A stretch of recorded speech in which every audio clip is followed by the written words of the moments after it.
So then guys, just recently we had the announcement of the new iPhone 17 models, and including in that we saw the brand new iPhone 17 Pro and also the iPhone 17 Pro Max. But a lot of you guys are wondering, what about the iPhone 14 Pro Max? It's about 3 years old now. Is it worth upgrading now to the likes of an iPhone 17 Pro Max? Is it worth doing that jump at last, or maybe squeezing another year or two out of your 14 Pro Max? Well, today we're going to try our best to answer that. We're going to do an iPhone 17 Pro Max versus the iPhone 14 Pro Max, and we're going to do a review of specs with that. But just before we get started on that, so then guys, if you feel like your inbox has got to boss level, then meet Jace, your intelligent email assistant that actually lives in your mailbox. It sorts, prioritizes, and drafts emails in your voice so replies sound like you. Your iPhone 17 needs our most advanced mouse case ever with the But just faster.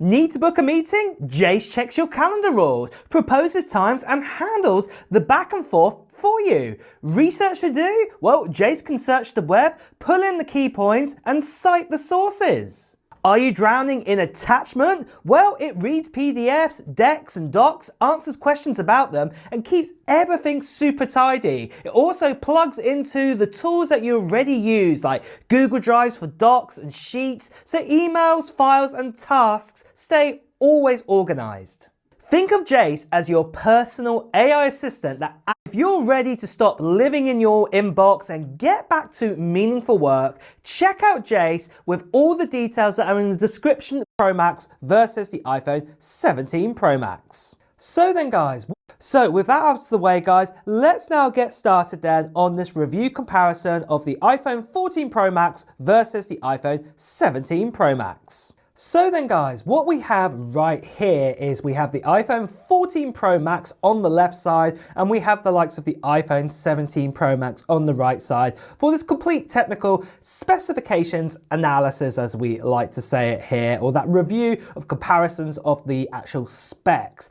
And let's get started then right away. So I'd say the key differences at a glance, as you can see right here, is that obviously the iPhone 14 Pro Max, there's a lot of differences. It's got a smaller display to begin with. It's 6.7 inch OLED compared to the 6.9 inch OLED on this one. So it's 0.2 of an inch bigger.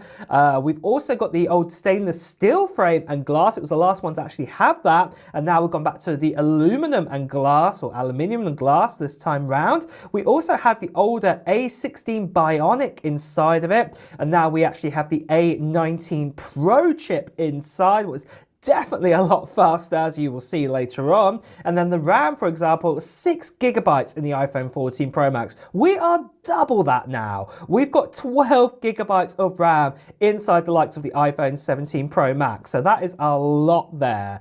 Then also for the front-facing camera, that was 12 megapixels. That's how much we used to have in this. Obviously, that was the first time we got the upgrade to the new kind of one with dynamic island and everything. But obviously, we've got an even newer camera now. This is the 18 megapixel one. Well, it's a 1.5 times improvement in megapixels, and also it's far better in how it works and everything like that. We also have the ability to do 4K recording, but now we can do things like 4K RAW log 2 recording, and then even like battery life as well. Look at that, 4,323 milliamp compared to 5,088 milliamp. That is an increase of 760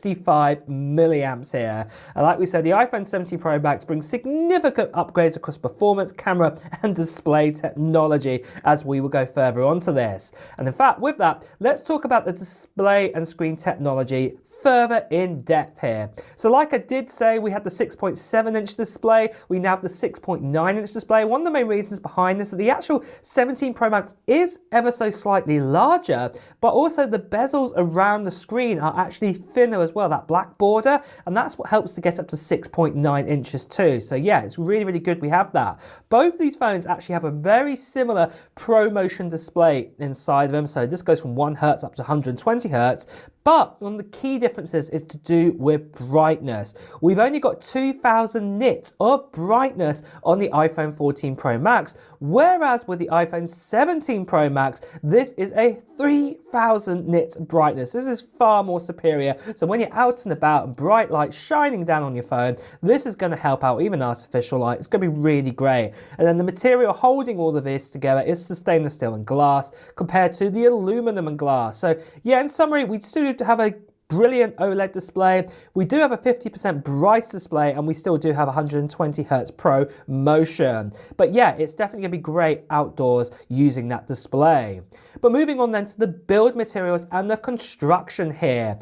So what we actually had, like I said, was the stainless steel and glass. This is what we had, the ceramic shield with that. But what we've got now is that we've got the aluminum and glass kind of ability now on the iPhone 17 Pro Max. And stainless steel and glass, this is what we had, the ceramic. The iPhone 14 Pro Max was slimmer here. It was 7.85 millimeters thick compared to 8.7 here. So we're talking just under a millimeter thicker, the iPhone 17 Pro Max. And you'll see how that helps out with like battery life and things like that in just a moment. But obviously, you know, premium benefits here is the durability and the strength. The finish of the stainless steel did look really good. But obviously the iPhone 17 Pro Max is still really good. It's made out of a lighter weight, you know, aluminum here. But obviously it is slightly thicker for enhanced features, as we will talk about.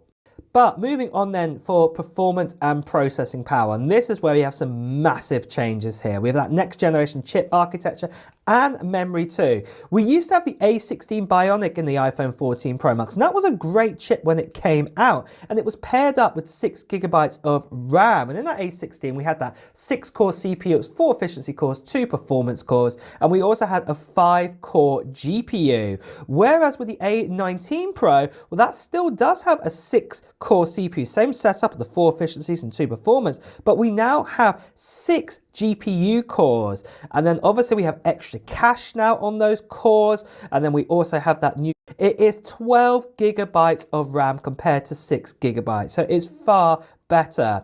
And even just looking down here at the bottom, we've got 40% faster CPU, 100% more RAM, and 2 times the amount of GPU performance compared to the A16 Bionic. So definitely a worthy upgrade in just the chip alone there.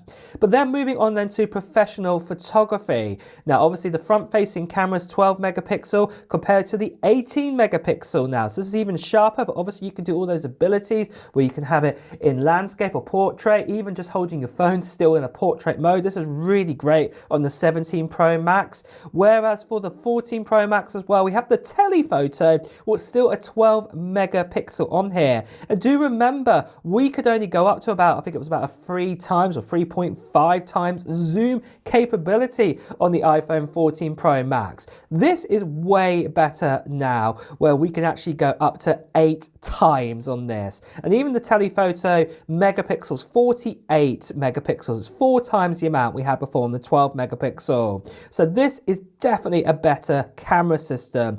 And then obviously there are triple cameras, and then obviously we get 48 megapixels on all of the lenses here, whereas the iPhone 14 Pro Max, it was only the main sensor what had a 48 megapixel. The other 2 were 12 megapixels there. But with this though, you know, that definitely means we get like 1.5 times better selfies. We've got 4 times the amount of megapixels in the telephoto, and then obviously we can also do the 4K RAW log 2 photography, what we'll talk about, or videos, what we'll talk about in just a second. And talk about that, let's get on to it actually. So video recording capabilities. We just had standard 4K recording on the 14 Pro Max. We can now do things like 4K RAW log 2 on the 17 Pro Max. You can only record on one camera at a time. You can now do dual recording. You can do the front and rear facing camera, and there's lots of other abilities too. So yeah, there's a lot of great key improvements that we have here between, you know, both of these phones. The 17 Pro Max is definitely better in video recording and photography. But moving on from this then, for connectivity and Wi-Fi. You can see now the iPhone 14 Pro Max had the old Wi-Fi 6 chip in it, and obviously that could go up to 1.2 gigabits per second, what was still very good and still great today, I would say. But the iPhone 17